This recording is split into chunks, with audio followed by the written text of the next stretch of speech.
kita masuk di dalam rumah Tuhan. Amin. Tinggalkan segala beban, tinggalkan segala pergumulan hidup kita. Kita serahkan kepada Tuhan. Kita mau bersuka cita, memuji dan memuliakan nama Tuhan. Bapak Ibu yang saya kasih dalam Tuhan, mari kita bersatu hati di dalam doa. Tuhan Yesus, terima kasih buat hari ini. Kami bersuka cita ketika kami bisa masuk di dalam rumah Tuhan. Kami mau menikmati hadirat Tuhan. Kami mau menikmati kasih karunia-Mu dalam hidup kami. Karena kami tahu Tuhan, apa yang ada pada kami semua itu milik-Mu. Bukan suatu kebanggaan kalau kami bisa berbuat ini, itu dan sebagainya. Tetapi kebanggaan kami ketika kami melakukan firman-Mu Tuhan. Terima kasih Tuhan Yesus. Bersama dengan umat-Mu, kami beribadah kepada Tuhan. Kami dan seisi rumah kami punya komitmen yang baru, kesukaan setia kepada Tuhan. Memilih untuk tetap setia beribadah kepada Tuhan. Inilah hidup kami Tuhan. Berkatilah ibadah ini Tuhan. Dari awal sampai akhirnya, Engkau hadir di tempat ini Tuhan. Menjamah setiap pribadi kami. Memberikan kelegaan kepada kami. Sehingga ketika kami pulang, tidak sama ketika kami hadir datang di tempat ini. Bapa kami di dalam surga, mari kerjakanlah menurut kehendak-Mu, mendatangkan kebaikan dalam setiap kehidupan kami. Kami siap beribadah Tuhan. Kuasa iblis yang tidak senang, yang ingin merebut sukacita dan sejahtera kami, yang ingin merebut berkat dari firman Tuhan dalam hidup kami. Kami bersatu hati, kami hancurkan, kami usir di dalam nama Yesus. Terima kasih Tuhan. Bekerjalah di tempat ini Tuhan. Menjadi pribadi kami yang lebih lagi berkenan di hadapan Tuhan. Di dalam nama Tuhan Yesus, semua umat Tuhan yang siap beribadah, mari sama-sama katakan amin. Haleluya. Sampai kita semua bangkit berdiri. Haleluya. Bapak Ibu yang saya kasih dalam Tuhan, apapun masalah kita ingat firman Tuhan.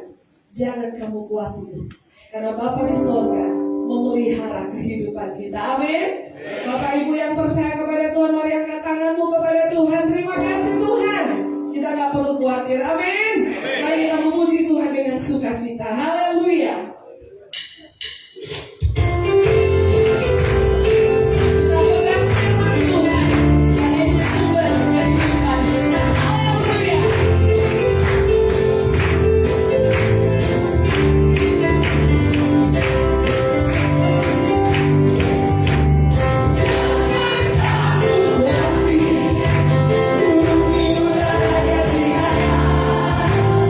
Jangan kamu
Pertanyaan yang diberkati kita atau orang lain, Bapak Ibu Saudara-saudari? Kita. Amin. Kita yang diberkati Tuhan. Saudara, saya, semua yang percaya kepada Tuhan pasti diberkati oleh Tuhan. Haleluya. Mari berkat Tuhan melimpah dalam hidup kita dan kita memberkati juga orang lain. Amin. Haleluya, puji Tuhan.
yang sudah Tuhan percayakan kepada kita. Amin. Silakan duduk Bapak Ibu Saudara-saudara yang terkasih dalam Tuhan Yesus Kristus.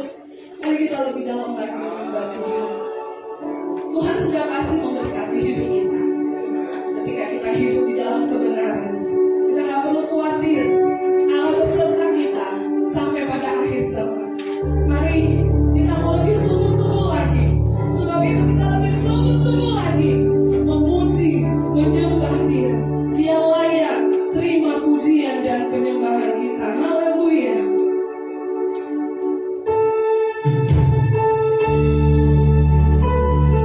Mari kita mau tetap menyembah Tuhan dalam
tipu daya dan hikmat kepintaran iblis dipatahkan oleh hikmat kebijaksanaan dari Roh Kudus. Berkatilah pikiran kami supaya kami tidak ditipu dan tidak dibodohi oleh iblis. Lepaskan kami dari segala yang jahat. Lepaskan kami dari segala keangkuhan, kesombongan, supaya kami tidak menganggap diri kami bijak, supaya kami tidak menganggap diri kami pintar, tapi kami mengakui Allah dalam segala perbuatan kami. Kiranya Tuhan meluruskan jalan kami. Di dalam nama Tuhan Yesus, penuhilah kami dengan Roh Kudus. Haleluya. Semua kita yang percaya berkata, amin. Haleluya.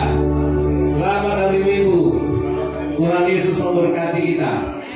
Selamat untuk menerima firman Allah. Amin. Ya, sukacita dari Tuhan. Hari ini hari yang luar biasa. Sekali lagi Bapak Ibu, supaya HP tidak kita gunakan selama beribadah. Mari kita baca Filipi 1 ayat 21.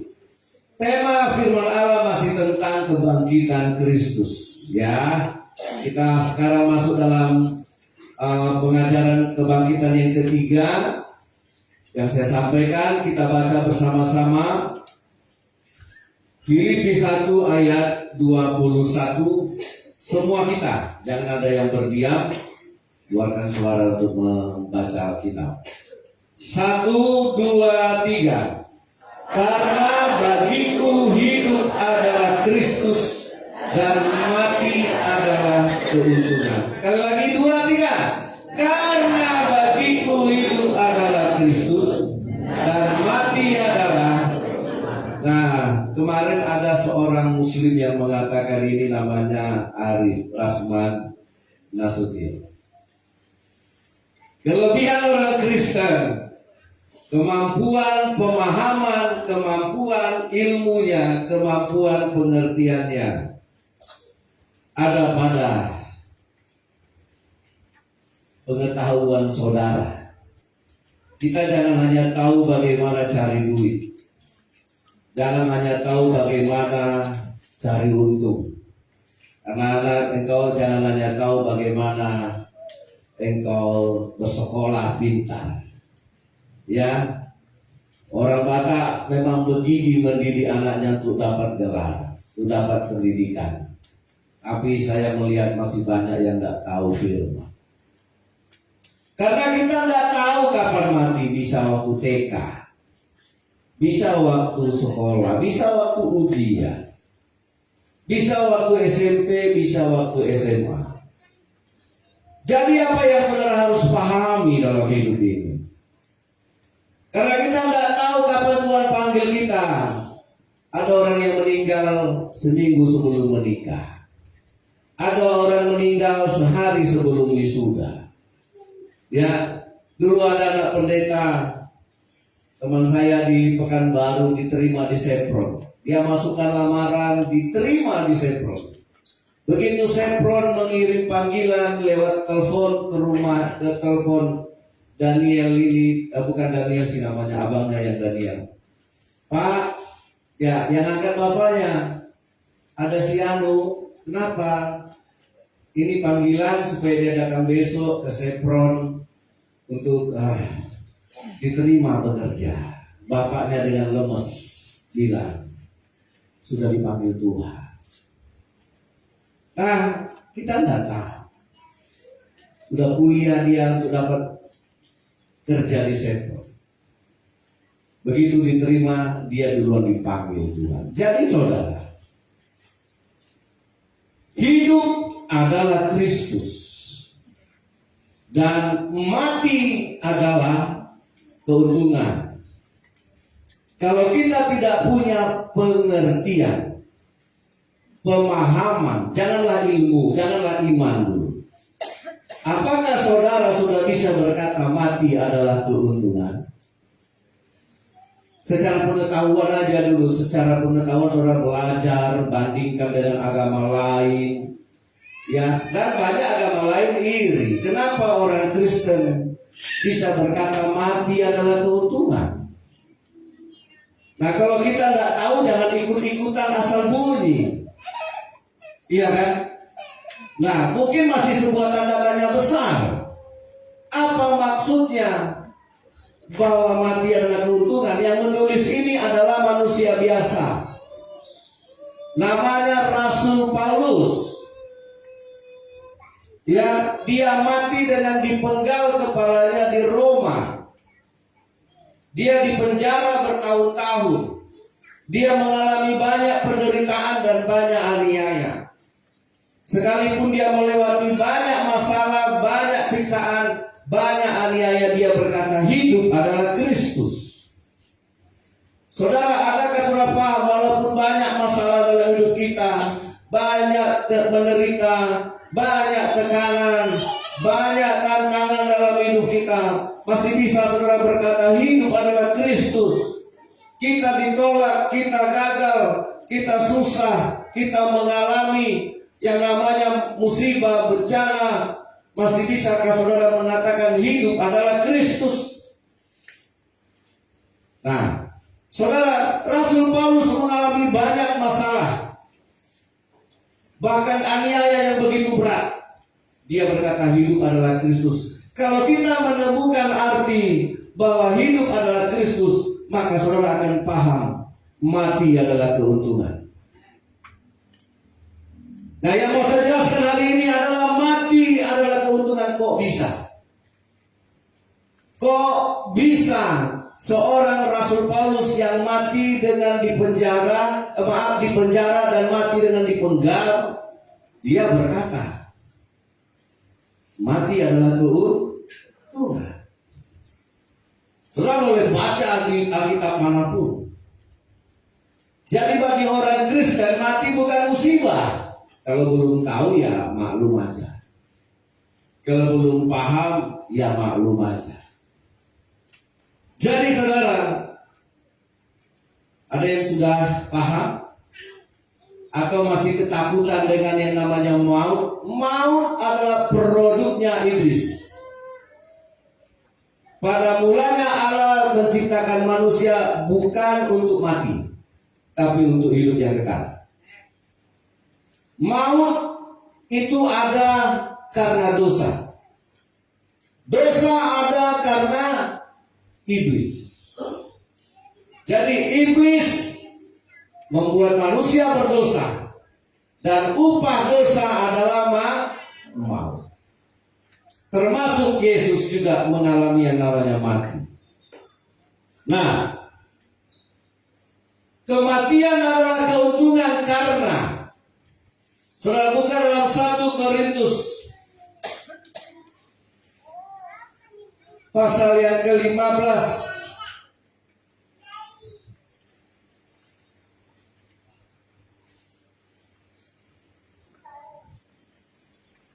Ayatnya yang ke-26 ya.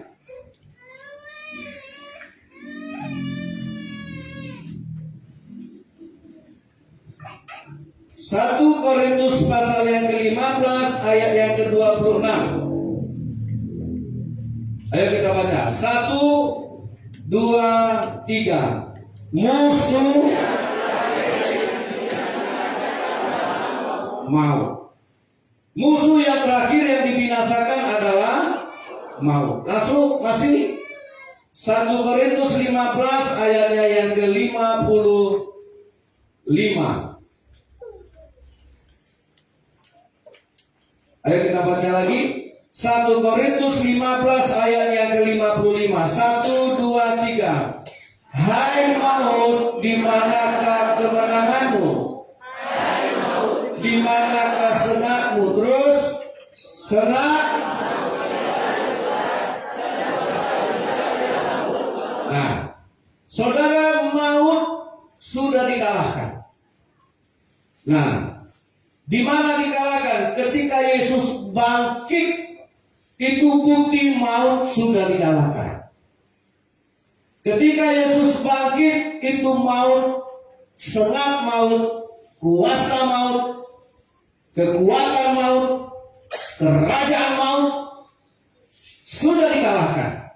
Amin. Nah itu makanya Rasul Paulus berkata, walaupun Rasul Paulus dipenggal kepalanya, walaupun murid-murid Yesus disalib dengan kepala ke bawah, kaki ke atas, walaupun ada yang dibakar dijadikan obor, ada murid-murid Yesus yang mati dengan dikuliti, ada yang dimati dengan cara digoreng. Ya, kalau saudara membaca sejarah murid-murid Yesus, ada yang mati, semua tidak ada mati baik-baik. Dan semua murid-murid Yesus itu mengatakan hal yang sama. Ketika mereka melihat, menyaksikan kebangkitan Yesus dari antara orang mati, ketika murid-murid Yesus menjadi saksi hidup, mereka bertemu dengan Yesus. Setelah Yesus bangkit dari antara orang mati, Yesus masih bertemu, Yesus masih menampakkan diri dengan murid-muridnya selama 40 hari. Yesus masih menampakkan dirinya kepada Thomas, kepada 11 murid, kepada 500 murid. Masih berjumpa di Galilea, Yesus masih makan ikan goreng. Itu yang membuat murid-murid Yesus tidak lagi takut kepada kematian.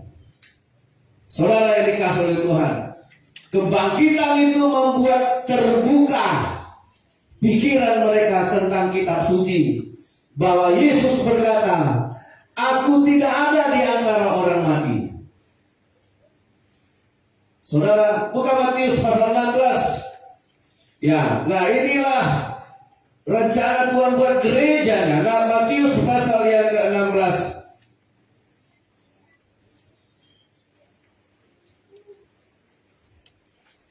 Ayat yang ke-18. Sama-sama kita baca. Ayo sekali lagi ya, yang semangat ya. Amin. Ya. 2, 3. Dan aku berkata kepadamu, engkau adalah Petrus. Aku mendirikan jemaatku, dan alam maut. Itu cita-cita Yesus. Apa? Alam maut tidak menguasainya. Saudara yang menjadi Kristen, bagaimana? Masih takut dengan maut? Halo? Nah ini yang saya khawatirkan itu begini, ngapain kita nih? Karena gereja perjanjian baru, kita lah itu dilahirkan dari kebangkitan Kristus. Kalau Yesus tidak bangkit, dia tidak bisa bawa kita ke surga. Kalau Yesus tidak bangkit, dia tidak bisa bawa kita kepada Allah. Saudara, nah ini sebenarnya iman dari segala dasar iman, bahwa mati adalah keuntungan karena kematian itu sudah dikalahkan melalui kebangkitan.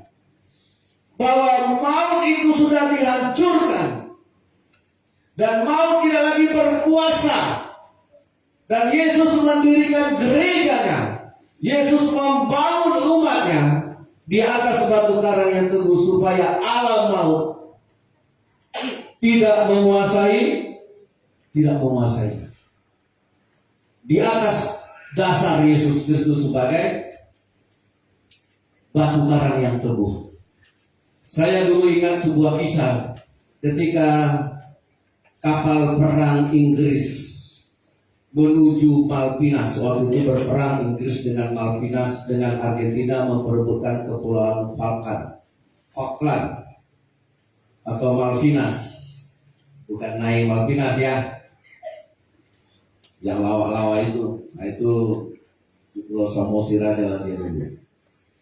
Nah, dalam pelayaran dari kejauhan, si kapten kapal sudah melihat ada lampu di depan. Dan dia suruh anak buahnya kirim sinyal, kirim kode supaya kapal yang di depan menyingkir 30 derajat. Dikirimlah sampai Anda harus menyingkir 30 derajat dari kehadapan kami. Dibalas dari lampu yang ada di depan sana. Bukan kami yang harus menyingkir. Kapal Anda lah yang harus menyingkir. Nah saudara, wah si jenderal yang berpangkat ini kapal perang, macam-macam dia. Ya, seringkali orang di jalanan emosi sodorkan pistol, wah supaya orang minggir. Nah, begitu disuruh kapal perang ini yang menyingkir 30 derajat, si jenderal marah. Oh, tidak tahu dia siapa kita. Kirim sinyal. Kalau Anda tidak menyingkir 30 derajat, kami tembak. Wah, kirim sinyal. Dibalas lagi dari depan, dari lampu yang di depan. Kalau kapal Anda tidak menyingkir 30 derajat, kapal Anda hancur. Ditantang ini. Ditantang.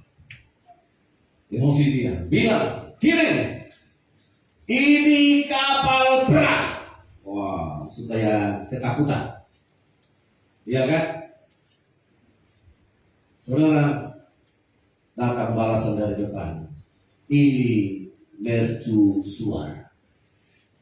Begitu apa katanya? Kata si jenderal, Pak, yang di depan kita bukan kapal. Ternyata mercusuar. Yang balik siapa? Ayo, yang putar 30 derajat siapa jadinya? Kapal. Walaupun dia kapal perang bawa rudal, bertemu dengan batu karang, dia harus menyingkir. Nah, saudara yang dikasih oleh Tuhan, sedemikian kuatnya, kokohnya jaminan dari Kristus. Aku mendirikan jemaatku di atas batu karang, supaya alam maut tidak menguasainya. Amin. Jadi batu karang itu apa? Kebangkitan Kristus. Banyak orang, banyak antikris. Saya selalu menyebutnya antikris. Pertama, karena antikris tidak mengakui Yesus disalib. Karena tidak mengakui Yesus disalib, antikris akan menyebut Yesus tidak bangkit. Waktu Yesus bangkit dari antara orang mati, terjadi propaganda bahwa murid-murid Yesus dituduh mencuri mayat Yesus. Nah saudara, supaya berita kebangkitan ini tidak menjadi kebenaran, kebesaran, tapi kebohongan iblis tidak bisa. Jadi ketika saya kemarin membaca di TV, Adi Prasman bilang, bagi orang Kristen bagaimana dia harus membunuh lawannya, bagaimana dia harus membunuh musuhnya, sedangkan di Kristen diajarkan mati adalah keuntungan. Nah seyogianya seharusnya orang yang percaya kepada Yesus, dia sudah menikmati ayat ini, baik secara ilmu, karena orang agama seberang itu mempelajarinya secara ilmu. Mereka tidak terima Yesus, tapi mereka percaya kepada ayat itu sebagai pengetahuan. Bagaimana dengan orang Kristen yang percaya Yesus, yang menerima nyawa, yang menerima penebusan, yang menerima kehidupan dari Yesus? Sudahkah engkau mempercayainya dan mengatakan hidup adalah Kristus dan mati adalah keuntungan? Nah ini harus menjadi dasar. Dan ini harus menjadi iman. Dan ini harus menjadi hikmat dan kecerdasan kita. Karena kita tidak tahu kapan kita mati. Yang pasti kita semua pasti mati. Amin. Bahkan ada yang minta mati. Ada yang ingin cepat dipanggil Tuhan. Karena Tuhan tak panggil-panggil, bunuh diri dia. Dibun-bunnya dirinya. Karena masalah utang banyak. Dalam utang banyak, ditolak cintanya, suami selingkuh, uang gak ada, dia bunuh diri. Nah, saudara yang dikasihi oleh Tuhan, sebagai orang yang percaya kepada Tuhan, jangan kita hanya asik ingin hal-hal duniawi. Tinggalkan dulu itu. Cari dulu kerajaan surga. Cari dulu kebenaran. Amin. Supaya saudara nanti kalau mati, saudara bisa mengalahkan maut itu. Maut tidak berkuasa atas engkau. Mari kita baca Roma 8 ayat 11. Ya. Roma 8 ayat 11.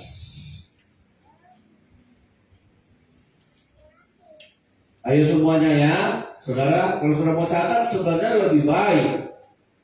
Ya, Roma 8 ayat 11. 1, 2, 3.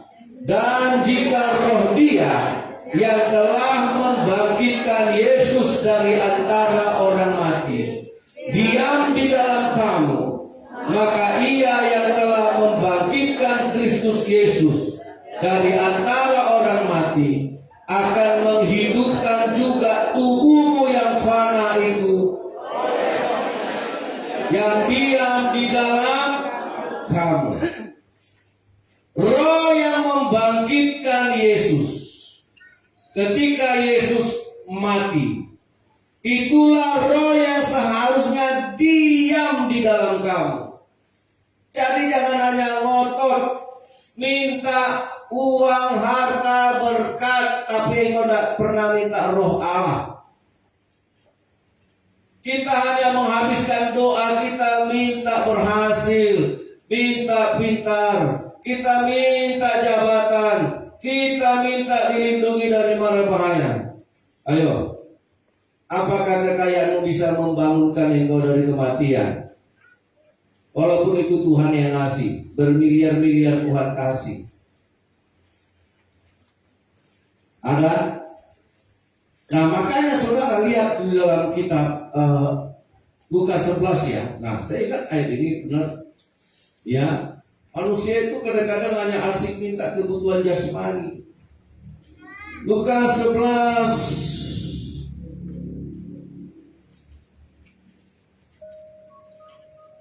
Nah, nanti ayat 13 Bapak Ibu yang baca ya. Ini konteksnya.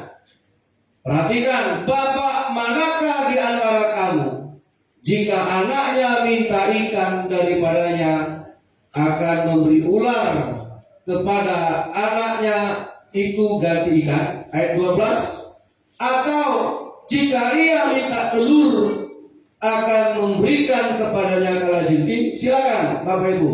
2, 3. Jadi kamu yang mau memberi kebenaran kepada anakmu, apabila kamu Yesus saudara, Dia akan memberi Roh Kudus kepada mereka yang minta kepada. Haleluya. Dia akan memberikan Roh Kudus. Nah, yang kita minta nggak Roh Kudus, minta baju baru, minta rezeki, murahkan rezeki, limpahkan rezeki, tambahkan rezeki. Sama, kamu minta ikan, minta telur. Saudara minta ikan sama Tuhan, yang Tuhan suruh kasih tetap sesama manusia, ya kan? Saudara minta Tuhan kasih aku telur, terus jatuh telur dari langit. Tentu yang digerakkannya Bapak Sinaga, Pak Sinaga, digerakkan Tuhan, kasih telur dulu sama anak buahmu itu lah. Oh, tergerak hatinya, diberi tambah telur. Kalau ada yang minta telur, minta ikan, tetap Tuhan akan memerintahkan anak-anaknya yang di sini. Amin. Makanya jangan keraskan hati. Kalau di gereja ini kita melihat teman kita lemes-lemes nggak nyanyi, oh, udah sarapan belum? Belum. Pantasan kulihat kau nggak semangat nyanyi. Habis ini kita makan, tapi nyanyi kau ya. Gitu, jangan dihakimi. Oh, murtad kau ke gereja tidak menyanyi, percuma kau ke gereja, kau dosa kau ke gereja. Itu kalau saya yang ngomong dari sini. Kalau sesama jemaat nggak boleh. Iya. Nah, saudara, jadi kalau kamu bilang sama Bapak, makanya sejahat-jahatnya Bapakmu, ya, sebandit-banditnya Bapaknya, sepreman-preman Bapaknya. Ada sini Bapak yang masih preman, yang pulang buka baju, terus sempat tidur-tidur dulu di got. Ya, kalau anaknya minta ikan dikasihnya kalajengking, enggak kan? Tetap bapaknya kasih roti. Pak, kadang-kadang bapak yang preman yang di luar kasar, oh itu kalau anaknya minta roti dikasihnya roti, bukan bogem dikasih. Ya, saya dulu lihat ada preman-preman gitu di luar garang, begitu anaknya, apalagi anak cewek minta duit, oh bapaknya usahakan itu. Iya. Nah, itu bapak yang jahat saja tahu memberi pemberian yang baik, apalagi bapakmu yang di sorga. Amin. Mintalah Rohku. Untuk apa Roh Kudus sama saya? Nah, itu tadi, bahwa roh yang membangkitkan Yesus ketika Yesus mati dikubur, itulah roh nanti yang akan menghidupkan Pak Napitu. Itulah roh nanti yang akan membangunkan Niko.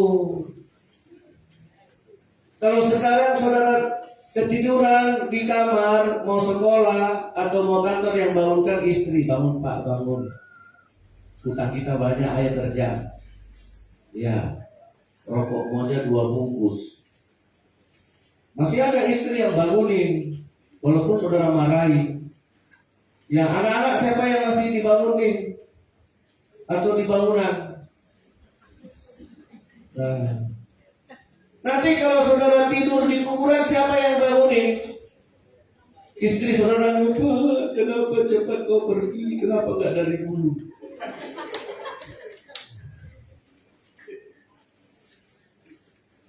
Ya, kadang-kadang istri ini juga mendoakan suaminya, Tuhan, daripada suamiku dialak polisi, mendingan dialak sama Tuhan.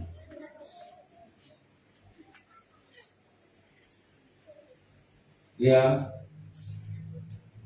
jadi siapa yang bangunkan saudara nanti? Walaupun serombongan orang nangis di samping peti,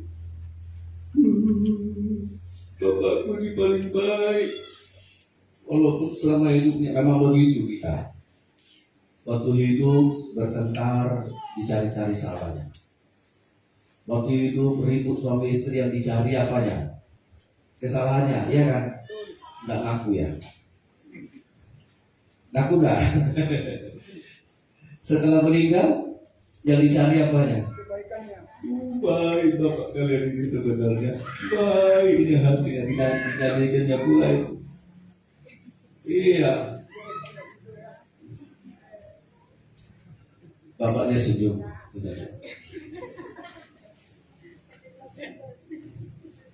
Itulah manusia, saudara.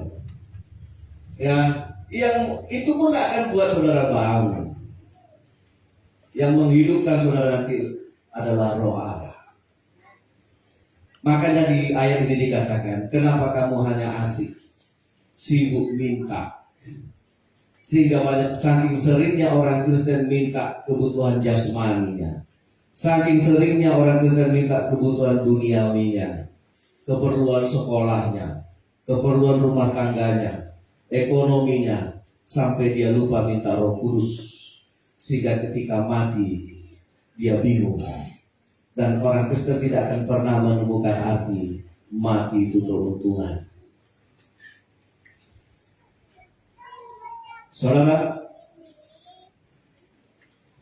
siapa orang yang menerima Roh Kristus itu? Jadi Roma 8 ayat yang ke-9, saya akan baca buat kita. Ini konteksnya. Tetapi kamu tidak hidup dalam daging, melainkan dalam Roh. Jika memang Roh Allah diam di dalam kamu.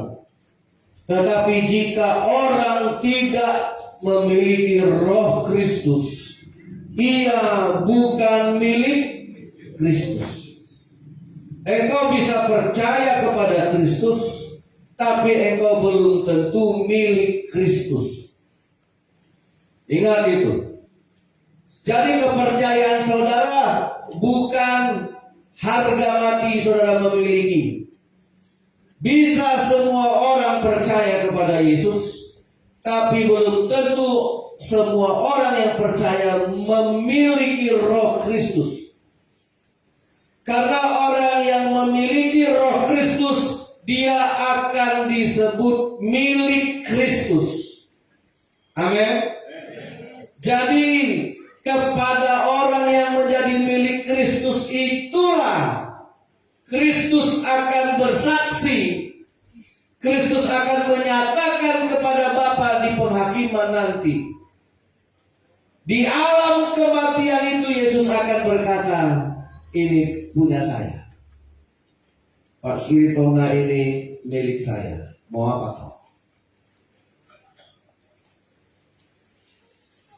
Kira-kira begitu. Itu nanti yang saudara tunggu-tunggu.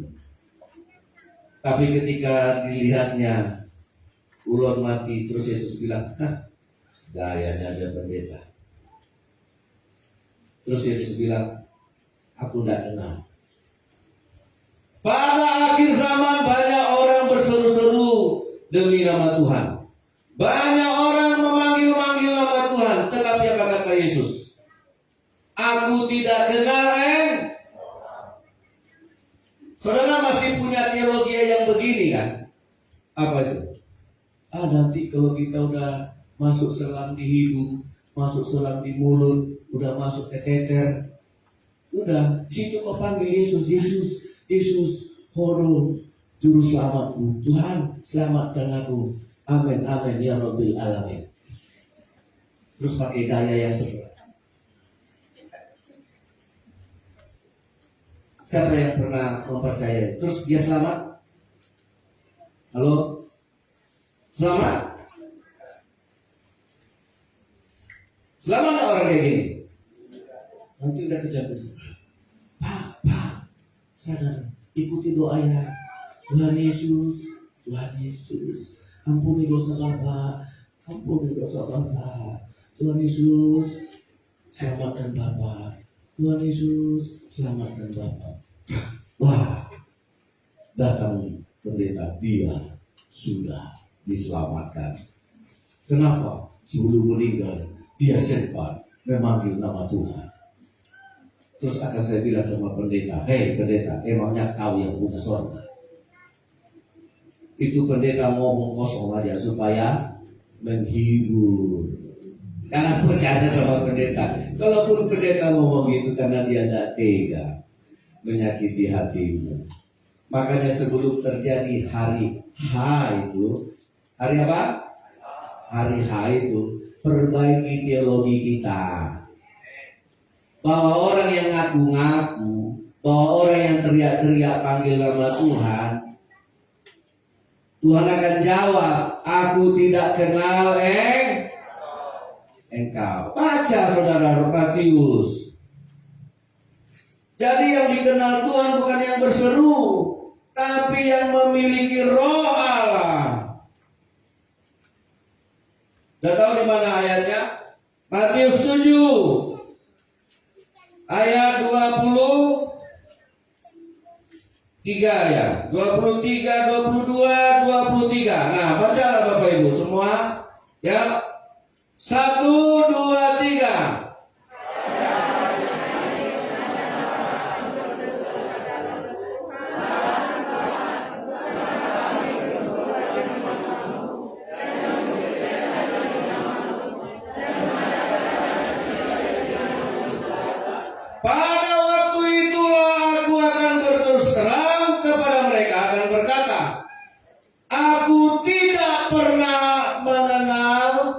kamu. Enyala daripadaku kamu sekalian membuat kejahatan. Jadi saudara, kalau engkau menyangkal Tuhan di dunia ini, menyangkal Yesus, suatu saat Yesus akan menyangkal engkau di depan Bapa. Apa kata Yesus? Saya tidak kenal.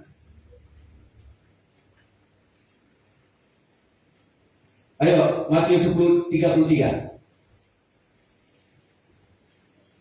Ya, saya minta Arsy baca dari belakang biar jelas. Matius 10:33. Tetapi barang siapa menyangkal aku di depan manusia, aku juga akan menyangkalnya di depan Bapakku yang di sorga. Barang siapa menyangkal aku di depan manusia. Saudara mau ke gereja nih, datang teman, datang keluarga, datang orang bertamu ke rumah, tidak mau berangkat ke gereja. Jadi ke gereja atau tidak? Kalau aku ke gereja nggak enak. Orang ini baru nyampe masa aku tinggalkan. Iya kan? Saudara pilih hukum sosial kan? Ah Tuhan kau mengerti ya Tuhan. Saudara menghargai manusia. Ayo, kalau ada temanmu berdosa ditegur nggak? Janganlah kata dia. Tersinggung nanti dia, marah. Padahal Tuhan suruh kita menegur orang yang bersalah. Amin. Terus saudara biarkan kawanmu itu berbuat dosa. Jadi saudara yang dikasih Tuhan, kalau engkau menyangkal aku di depan manusia, aku juga akan menyangkal engkau di depan Bapa. Bagaimana cara Tuhan menyangkal saudara? Dia bilang saya tidak kenal. Sama ketika Petrus menyangkal Yesus, apa kata Petrus? Saya tidak kenal.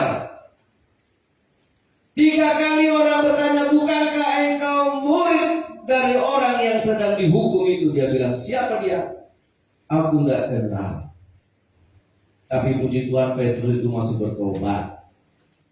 Makanya saudara, kalau engkau hari ini menyangkal Tuhan, menjadikan Tuhan nomor 7, nomor 10, nantilah itu masalah dengan Tuhan. Urusan dengan Tuhan belakangan. Inilah ciri-ciri orang yang tidak penuh Roh Kudus. Saudara, justru nanti ketika kita mati, orang-orang yang sekarang kita bela belum tentu datang. Belum tentu dia mau menangisimu. Jadi saudara, kalau kita percaya kepada Yesus, kita menerima Roh Kristus. Amin. Kita menerima Roh Kristus, kita menjadi milik Kristus. Jadi tanda milik, ya, kalau di sepeda motor ada BPKB, kalau di rumah ada sertifikat, itu tanda kepemilikan. Maka tanda kepemilikan Yesus atas kita adalah Roh Kudus. Amin. Makanya saudara, siapkah engkau bertentangan dengan dunia?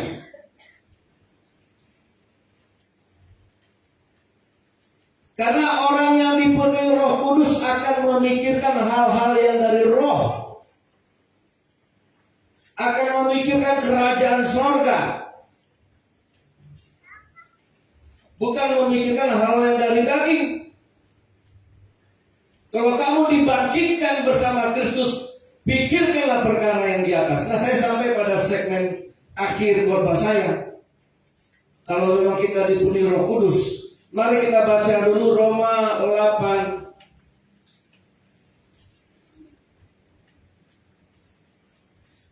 ayatnya yang kelima kalau saya tidak salah.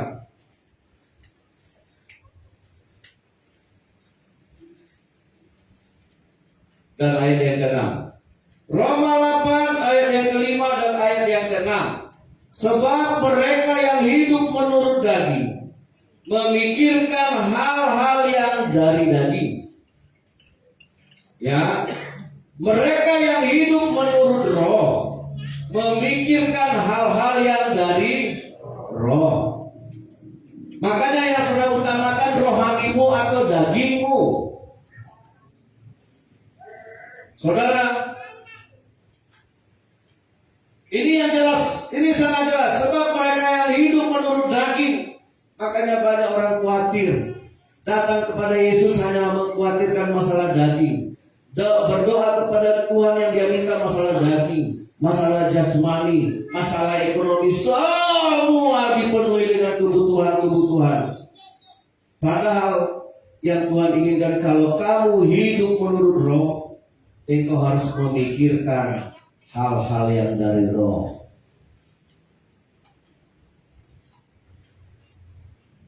Kolose 3 ayat 2, cepat saja. Ayo baca. Kolose 3 ayat 1 dan 2.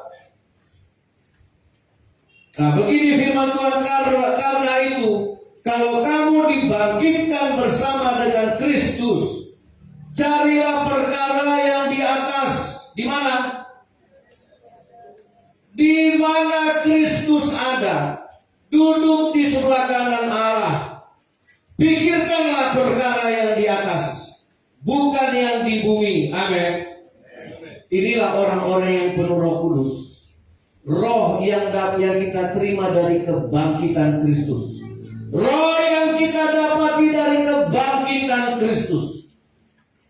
Gereja sebelum Yesus datang ke dunia atau sebelum Yesus dibangkitkan, orang waktu itu beribadahnya di hari Sabat. Tapi setelah Yesus bangkit dari antara orang mati, orang Kristen ibadahnya hari Minggu. Karena di hari Minggu adalah kemenangan Yesus atas maut, supaya dia bisa bawa gerejanya kepada Allah. Amin. Jadi kita kebaktian ini nggak usah cerita dunia, kita harus cerita kerajaan sorga. Amin. Dan orang Kristen harus tahu kematian itu sudah kalah, karena saudara punya Roh Kudus. Nah, kalau engkau dibangkitkan bersama dengan Kristus, carilah perkara di atas, di mana Kristus ada, di sebelah kanan Allah. Ya, amin. Jangan cari perkara-perkara yang di dunia ini lagi. Jangan cari-cari perkara. Saya tutup. Apa artinya? Tadi sudah dikatakan, minta Roh Kudus. Jangan kebanyakan, jangan keasikan, hanya minta roti, pakaian, ikan, uang. Minta Roh Kudus. Amin. Saudara, apa itu perkara yang di atas? Ingat cerita Salomo, 1 Raja-Raja pasal 13. Salomo berdoa kepada Tuhan, minta apa? Minta hikmat dan kebijaksanaan. Ya kan? Kan itu doa Salomo. Dia berdoa, dia korbankan 1000 meja korban persembahan. Setiap satu meja korban persembahan disembelih 1 ekor lembu, bukan entok, ya, bukan kukur ruyuk, tapi seekor lembu. Ketika semua mezbah dibakar, datanglah Tuhan kepada Salomo. Salomo, kau minta apa? Salomo tidak minta pakaian, Salomo tidak minta harta, Salomo tidak minta pangkat, Salomo tidak minta kekuasaan musuhnya, Salomo tidak minta umur panjang. Salomo juga tidak minta berkat jasmani. Inilah orang yang memikirkan perkara yang di atas. Salomo berdoa, dia bilang, Tuhan, kasihlah aku hati yang bijaksana, kasihlah aku hikmat, supaya aku bisa membedakan yang salah dan yang benar, supaya aku bisa memimpin bangsa ini kepada hukum yang benar, supaya aku bisa mengambil keputusan yang benar sesuai kehendak-Mu. Lantas apa yang diminta Salomo itu baik di mata Tuhan. Maka Tuhan memberikan kepada Salomo hikmat dan kebijaksanaan. Sebelum Salomo dan sesudah Salomo tidak ada manusia yang punya hikmat kebijaksanaan seperti Salomo. Lantas Salomo menerima hikmat itu. Dan yang tidak diminta Salomo, kau tidak minta umur panjang, kau tidak minta kekayaan, kau tidak minta kekuasaan dan daerah-daerah musuhmu, aku berikan kepadamu. Salomo terima berkat jasmani tapi dia tidak minta. Karena apa? Karena kalau kamu dibangkitkan oleh Yesus, pikirkanlah perkara yang di atas. Apa itu? Hati yang bijaksana itu perkara yang di atas. Amin. Hati yang takut akan Tuhan, hati yang taat. Mintalah Roh Kudus. Jangan takut. Yang lain yang tidak saudara minta akan disediakan oleh Bapamu yang di sorga. Amin. Cari dulu kerajaan sorga dan kebenarannya, maka semuanya akan ditambahkan kepadamu. Amin. Saudara, mari kita berdoa. Haleluya.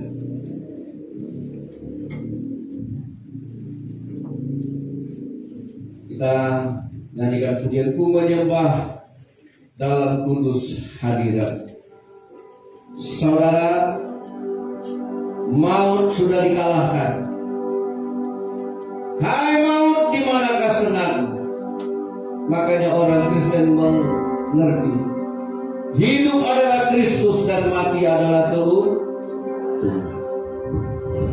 Pahamilah ini saudara, imanilah, karena kita tidak tahu kapan kita mati, tapi semua kita pasti mati. Dan yang membangkitkan engkau dari kematian adalah Roh yang membangkitkan Yesus.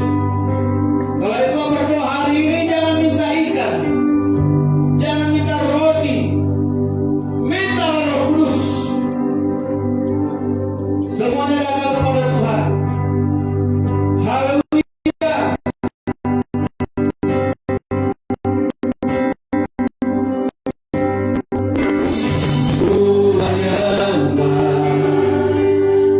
Dalam kudus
membangkitkan Yesus dari antara orang mati, itulah roh yang akan membangkitkan engkau kelak. Barang siapa memiliki roh Kristus, dia menjadi milik Kristus, dan Kristus akan mengakuinya di depan Bapa. Ini milikku, ini kepunyaanku, ini anakku yang sudah kutebus dengan darah. Ada Roh Kudus di dalam hidup. Haleluya.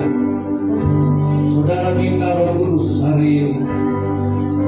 Mintalah, jika engkau dibangkitkan oleh Yesus, carilah perkara yang di atas, di mana Yesus Kristus duduk di sebelah kanan Allah Bapa. Bukan perkara-perkara dunia, karena perkara dunia dia akan ditambahkan kepadamu. Haleluya. Di dalam nama Yesus, bangunlah jemaat ini di atas batu karang yang teguh. Kami minta Roh Allah, Roh Kudus, Roh Allah yang suci, Roh kebenaran, Roh yang membangkitkan Yesus dari kematiannya sehingga mau dikalahkan. Itulah Roh yang Kau berikan kepada kami jemaat, supaya kami dilahirkan kembali, tidak serupa dengan dunia ini. Kami memiliki Roh Kristus yang akan membangkitkan kami di kematian kami kelak. Itulah Roh yang tetap menghidupkan kami, supaya kami sampai kepada Bapa di surga, supaya kami sampai ke rumah Bapa, bukan karena hebat dan kuat dan gagah. Bapa kami yang di surga, pencipta langit dan bumi, di dalam nama Yesus HaMashiach, dalam nama Yesus Kristus yang lahir, yang mati dan yang bangkit, kami meminta, berikanlah kami Roh Kudus itu. Tubuh kami adalah rumah Roh Kudus. Biarlah Roh Kudus melahirkan kami menjadi milik kebenaran Kristus. Di dalam nama Tuhan Yesus. Haleluya. Amin.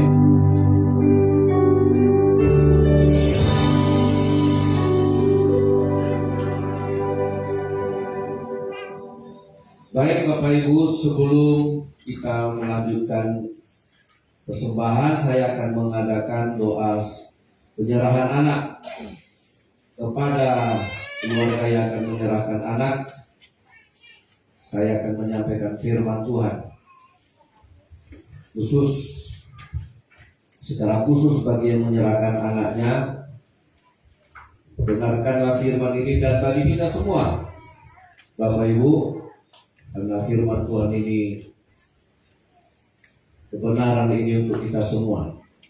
Beginilah firman Tuhan sebelum anak-anak ini diserahkan. Matius pasal 18 ayat 7 sampai nanti ayatnya yang ke-10. Beginilah firman Tuhan, Matius 18 dari ayat 7 sampai ayat 10. Celakalah dunia dengan segala penyesatannya. Memang penyesatan harus ada, tetapi celakalah orang yang mengadakannya.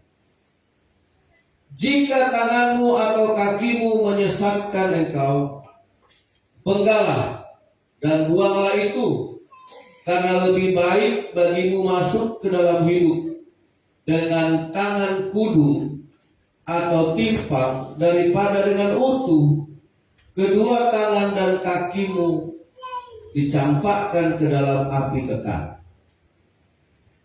Dan jika matamu menyesatkan engkau, cukilah dan buanglah itu, karena lebih baik bagimu masuk ke dalam hidup dengan bermata satu daripada dicampakkan ke dalam api neraka dengan bermata dua. Ayat 10. Nah, saya mau kita orang tua baca. Yang orang tua 1, 2, 3. Ingatlah Jangan menganggap rendah seorang dari anak-anak kecil ini. Karena aku berkata kepadamu, ada malaikat mereka di surga yang selalu memandang wajah Bapakku yang di surga.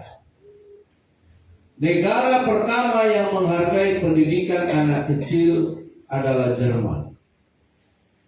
Kindergarten, sekolah minggu lahir di Jerman. Karena orang-orang pada saat itu mengerti bahwa seorang anak kecil tidak boleh dipandang rendah. Yang terjadi di negara-negara berkembang, khususnya negara kita, yang sekarang digencarkan ramah anak, tetapi penyiksaan kepada anak-anak ditelantarkan, belum lagi anak-anak yang dibanting orang tuanya. Ada anak umur 2 tahun dibanting bapaknya karena rewel mati. Belum lagi anak-anak yang ditelantarkan akhirnya. Nah saudara, lahirnya sekolah minggu itu dari pengertian anak-anak ini punya malaikat. Setiap anak dikasih ajudan malaikat sama Tuhan. Amin. Nah kalau Tuhan saja mengutus malaikatnya untuk anak-anak ini, maka apalagi kita. Jadi jangan hanya filosofi saja, anak ini titipan Tuhan, akhirnya anak ini juga tidak dikasihi. Makanya Bapak Ibu, kalau negara itu maju, satu-satunya negara Asia yang pertama kali mendidik anak-anak kecil itu Jepang. Nah, saudara bisa bandingkan dua negara ini kan?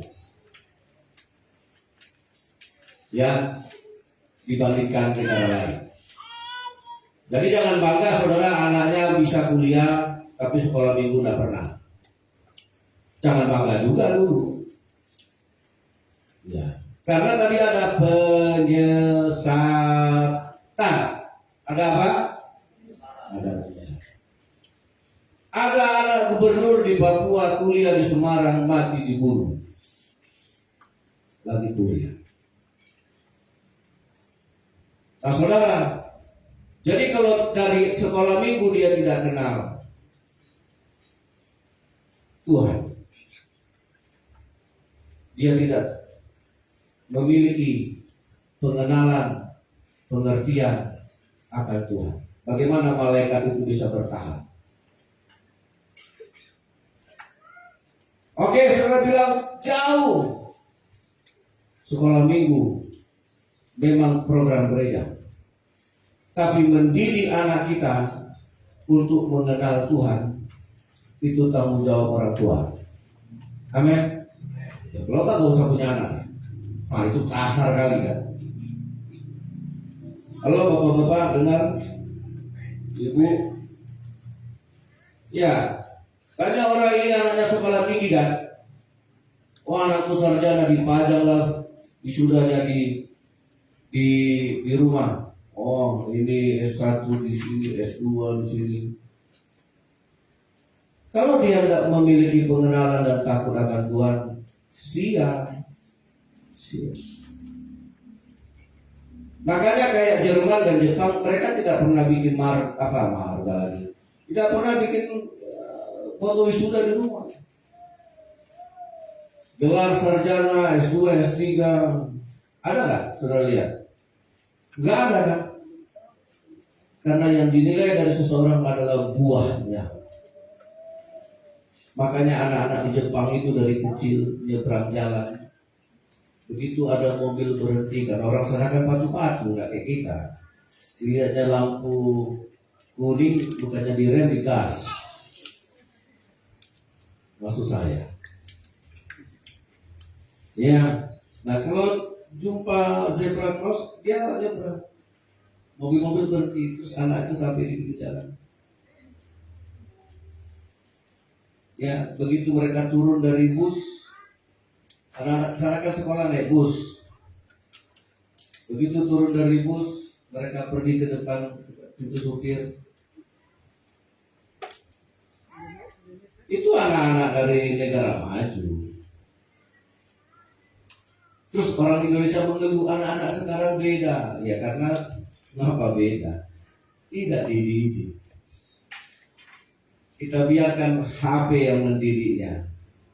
Kita biarkan orang dia belajar sendiri. Akhirnya bilang terima kasih pun nggak bisa. Kalian masih bisa bilang thank you, terima kasih, tamsia, sawagele, mau lihat ya. Ada nggak ini anak-anak dikasih jajan minta terima kasih sama bapaknya? Ah Pak Pendeta jangan formal kali lah.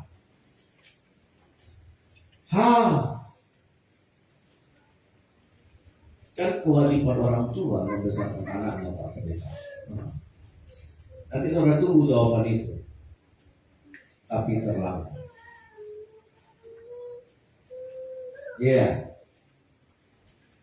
Ya, jadi jangan saudara andalkan nanti anakku S1, S2, S3, anakku kuliah di sini. Tapi dia kehilangan dasarnya. Seorang penginjil masuk Afrika, dia menangis. Masuk ke dalam Afrika itu masih di tahun 1930-an. David Livingstone. Dia lihat botol Coca-Cola. Orang sudah kenal Coca-Cola. Tetapi dia tanya, do you know Jesus Christ? Engkau tahu Yesus, engkau tahu siapa Yesus, engkau tahu juru selamat penebus bla bla bla. Engkau tahu Coca-Cola? Ya, kami tahu Coca-Cola.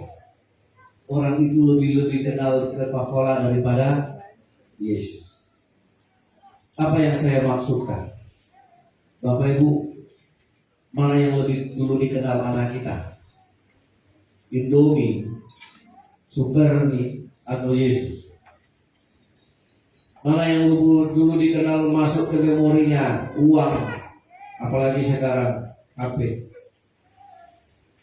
Saya salut ada satu orang tua dari Ganggamnya. Anaknya masih 2 tahun udah dibawa sekolah minggu. Gerejanya KBP. Saya salut. Salutnya kenapa? Ini orang ngerti. Ini ibu tahu walaupun anaknya ini ibu pintar. Ya bercapek-capek dia. Ya tahu lah anak umur 2 tahun sekolah minggu kita ini termasuk sekolah minggu paling cepat untuk daerah Bangkinang ini. Setengah 8. Dan dia datang bawa anaknya yang masih 2 tahun itu. Sebelum 2 tahun lagi kayaknya ya waktu dia. Tadi saya tanya 2 tahun 4 bulan umur anaknya. Berapa umurnya ini dari ini? Nah dia udah bawa dari sebelum Natal kemarin. Saya lihat dia berdirikan anaknya, dia dampingi. Ini orang yang tahu dasar bahwa anak itu harus lebih dahulu mengenal Tuhan daripada mengenal HP. Amin. Bagi yang punya cucu, bahwa kenalkan Tuhan. Walaupun suatu saat kita tidak punya duit menguliahkannya, mungkin uang kita terbatas untuk mendidik dia ke jenjang yang tinggi. Jangan saudara pikir dia tidak bisa berhasil. Karena apa? Walaupun bapak mamanya tidak punya duit, bapak mamanya tidak punya sekolah tinggi, tapi engkau berhasil anak ini disertai malaikat yang dititipkan Tuhan, anak ini pasti jadi. Amin.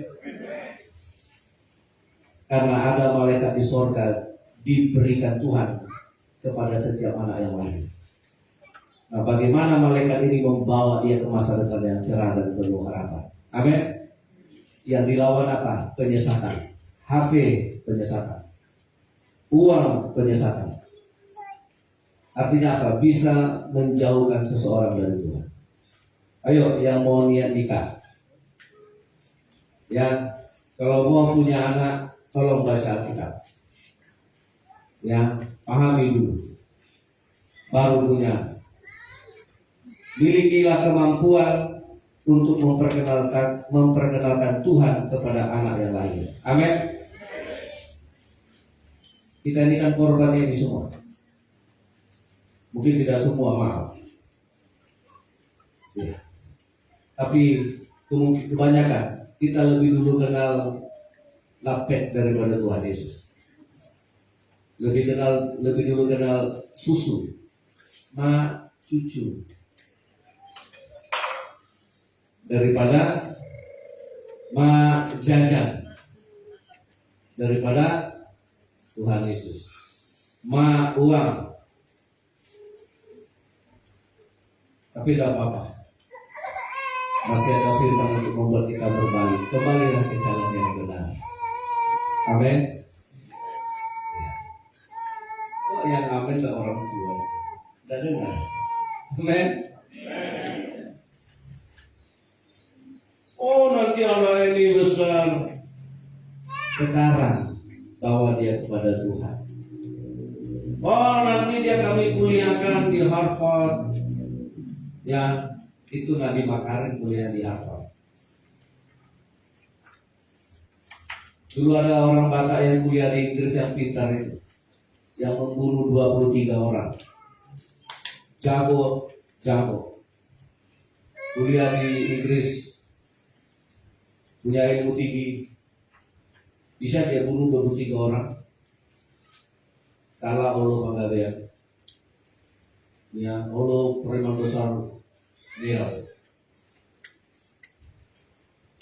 dia bunuh 23 atau 24 orang. Ada yang masih ingat cerita itu?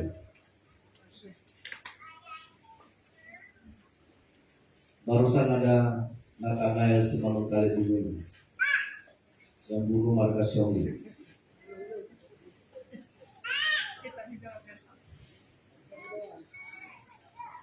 Ada wanita calon polwan di Jambi yang memperkosanya Senturi, Merangkir, semarga dengan mamanya. Ada penyesatan? Ada. Makanya jangan bangga anak kita mau jadi polisi, mau jadi apa. Karena pasti ada penyesatan. Untuk menghadapi penyesatan itulah bawa dia kepada Tuhan. Amin.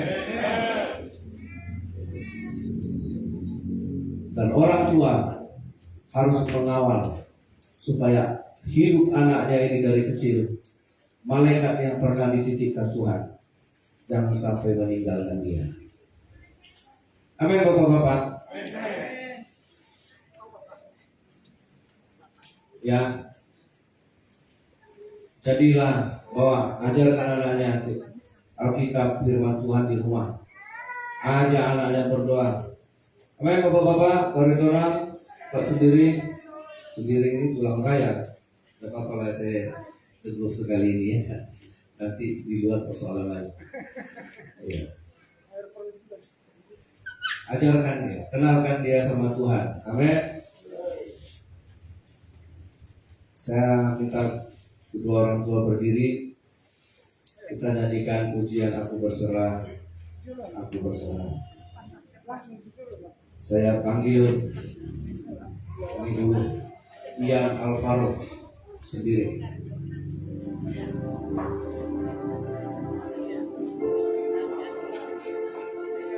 Aku berserah. Haleluya.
panggil Raya Lucius Axel. Kita nyanyikan pujian ini.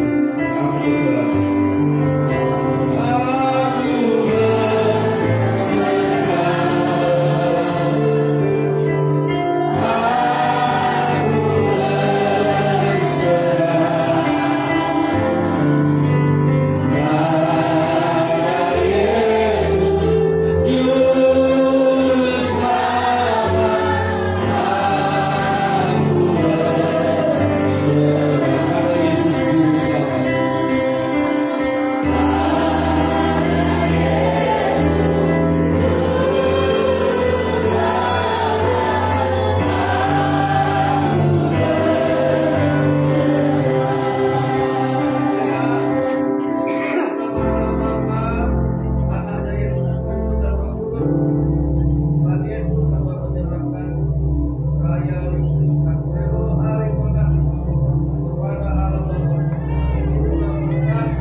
Baik, saya silakan pemberian kepada pemimpin puji-pujian.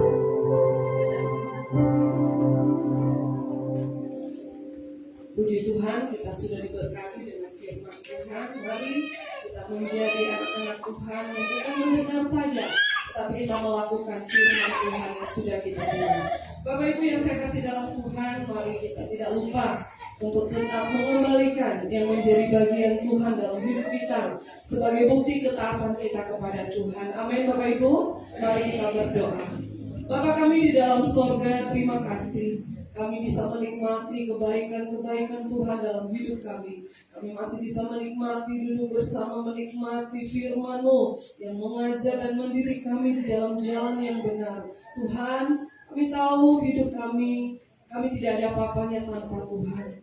Apapun yang Tuhan sudah percayakan kepada kami tahu semuanya itu dari Tuhan. Dan biarlah kami senantiasa mau belajar taat, untuk belajar mengerti bahwa kami mau membalikan milik yang dari Tuhan, semua dari Tuhan, bukan semua yang ada pada kami yang kami berikan kepada Tuhan, tetapi sebagian yang ada pada kami. Oleh sebab itu ajar kami ketika kami memberikan yang terbaik buat Tuhan, dengan ketulusan hati kami, menjadi suatu persembahan hidup kami, bahwa kami mau taat kepada Tuhan, kami mau tetap ingat Tuhan, kami mau tetap ikut Tuhan sampai akhir kehidupan kami. Biarlah persembahan kami menjadi persembahan yang menyenangkan, yang diterima oleh Engkau Tuhan Yesus. Terima kasih Tuhan, kami mau berikan dengan sukacita. Semua jemaat Tuhan, mari sama-sama katakan amin. Haleluya. Aku diberkati.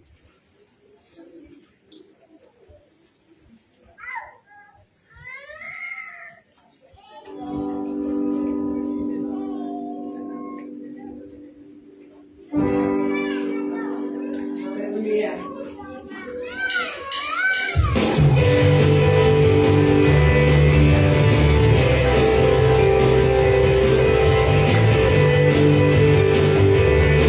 Semua diberkati oleh Tuhan.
Ibu sekalian, selamat hari Minggu bagi kita semua. Tuhan Yesus memberkati Bapak Ibu sekalian.